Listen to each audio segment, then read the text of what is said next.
Hello there, you wonderful people, and welcome back to the Crested Gaming Lounge. We are back with some more MMO madness. Yes, I guess that's what we're gonna call this. I don't know if it's a series or not.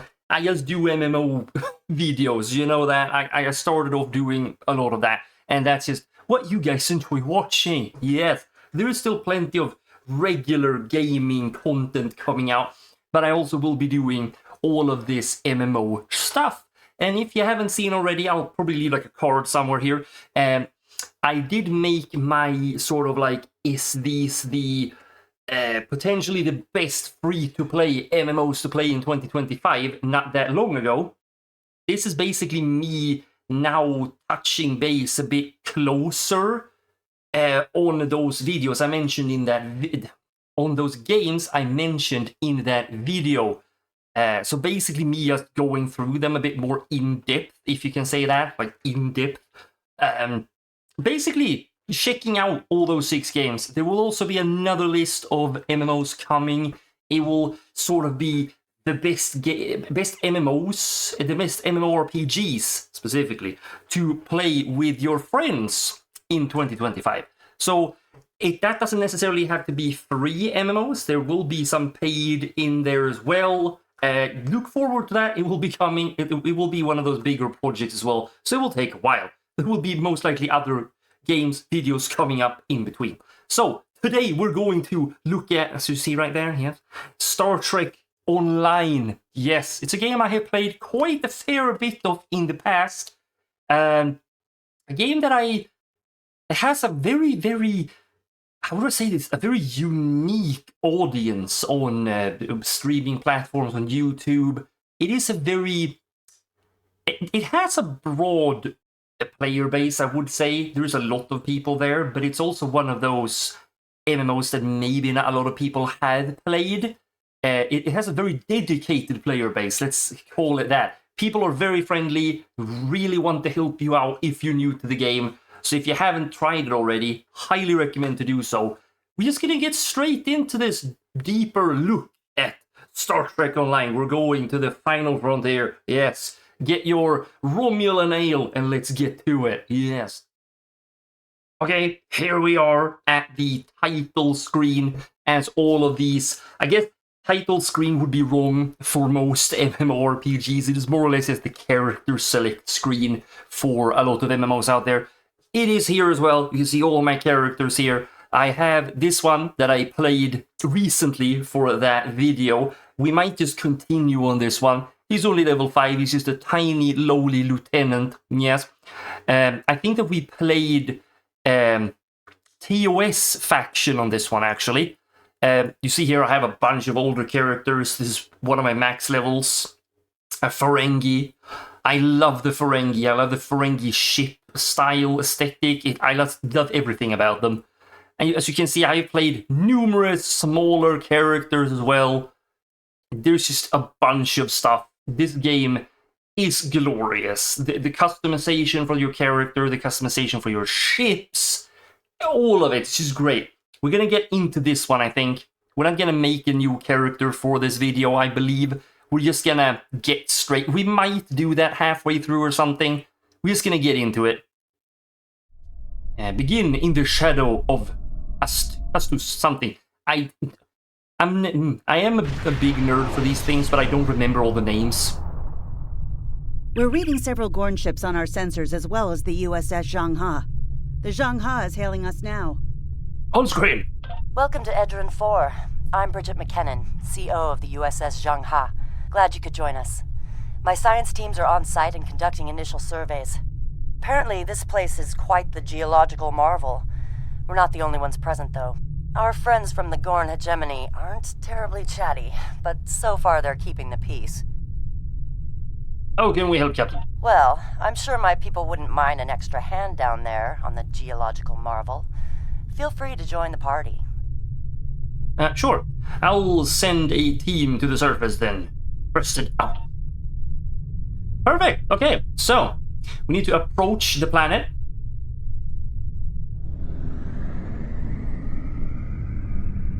This is like, still in my opinion, the space combat, the spaceship movement, the controls, it is still one of my favorite to this day. I still haven't, for example, played Captain, Eve, the Gorn are so I don't scanning know. us. Oh, They God. might not be talkative. So again, if you are a big Star Trek fan, this is a highly recommended MMO to try out. If you haven't played any MMORPGs in the past, this is the one for you if you're a big Star Trek nerd. Or Star Trek fan. Maybe nerd, such a ugly word. Strange. Engage. For a- Yeah, I guess these are us. This is us, yeah. Accept. And of course, this game has a bunch of events and sort of, they have dungeons, but they're called flashpoints, I think. See, I still remember this after all these years. Awesome. I love, most of those are really fun, and you can play them in multiple difficulties, obviously. This is great stuff. There is, I wouldn't call it maybe a paywall, but a lot of the really good ships, for example, are locked behind a paywall of sorts. You have to buy them. A lot of the ships can get very, very expensive. You could grind for it in-game to an extent, like if you are doing nothing but playing this game. But that's about it. Like, I don't think I have spent any money per se on the game. There you are. There we go. Better late than never, huh? Ensign Skavron, Starfleet Corps of Engineers. Lovely planet we've got here. Charming, even, if you're fond of heat and rocks. Still, it's not a complete wash. To say this place is mineral-rich would be an understatement. I like the species. They're sort of, their whole thing, if I remember, is like insults is like a positive thing. So if you like insult them heavily, you're a good being. Like you're invited to the barbecue, you know. Like, you know, you do some planetary missions like this, and it is a mixture between on-planet missions and in-space in-space missions.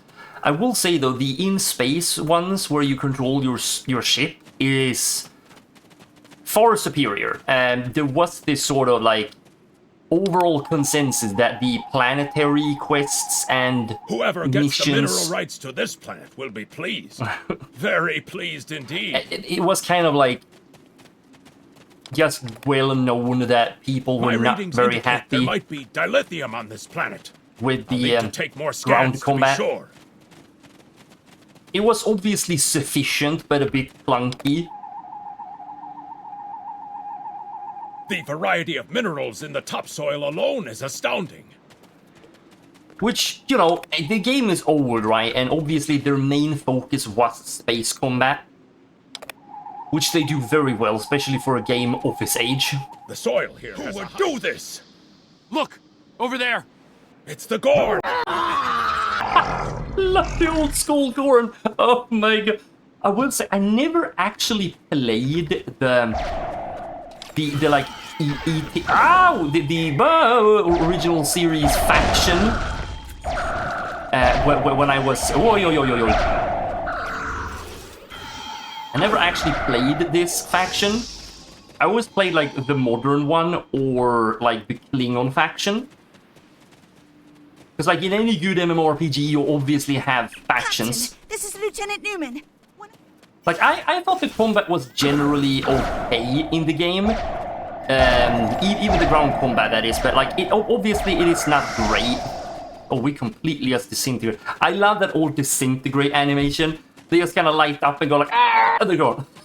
Then you have to also kind of, like, remember, like, the old show is, like, very, very old. He's gonna throw rocks at us! You brute! I remember I was very new at the time. This was actually one of the... This is a fun story. This was, I think, one of the, if not the first game I streamed in 2020 when I started streaming. Which is fucking ages ago now, but... And the community of this game is very, very friendly. Like, I was new to the game, I was new to streaming. people were more than happy to just give me equipment, weapons that are like they told me like, oh, if you're new, like running a phaser build for your ship is very, very easy. Or beginner friendly or very powerful. I don't know if that's still the case or not, because I've been out of the loop of the game for so long. But people are very, very happy to give you advice and give you, like, even give you equipment and stuff. I think we are going to use this as mainly a tactical vessel. We're small, nimble at the moment, and we can do a lot of damage. Because you do have, this is great too, because like even in space, so your ship you can focus on the tactical, on engineering or science. Science is kind of your, if you think about the holy trinity of MMORPGs, which is like, you know, DPS, healer, and tank, this would be, tactical would be your DPS, obviously. The science would be your healer, because they have a lot of like shield restorations, they have like just healing spells in general, healing abilities. And you have things like shield capacity, which boosts shields. Engineering has like, you know, hull capacity, hull rest. They're more like your tank, like your big. It's kind of like your big juggernaut ships, like massive cruisers, you know. Science ships, it's kind of somewhere in between. They're smaller than the engineering ships, and they have more tech.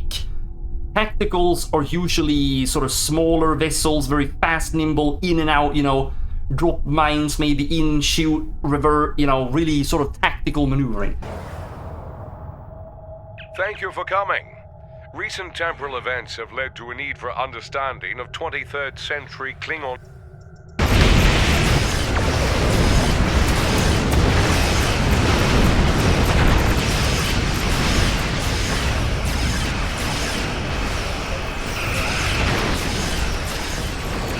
Attention, Klingon leader.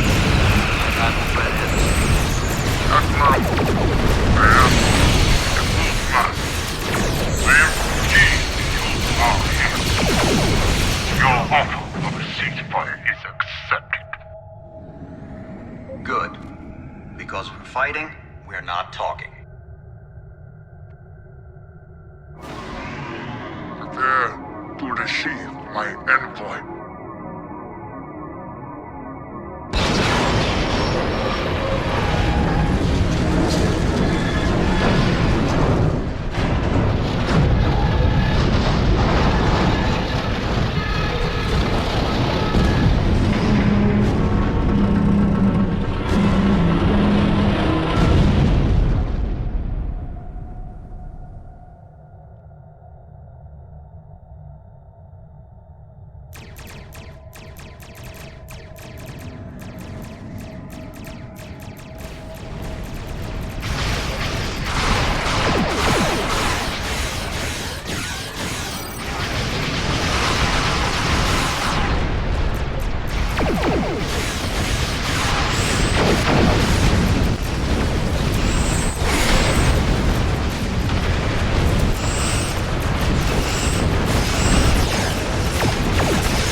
Members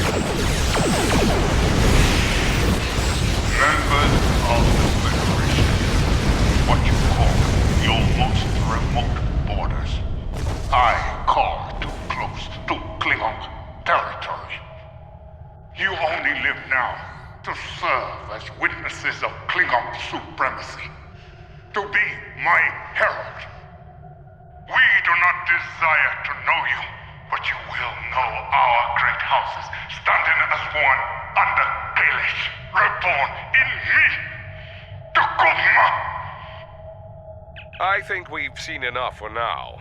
Not the greatest moment for either the Federation or the Empire, but we've come a long way since that fateful day. Thank you for your participation. If you wish to attempt the simulation again, feel free.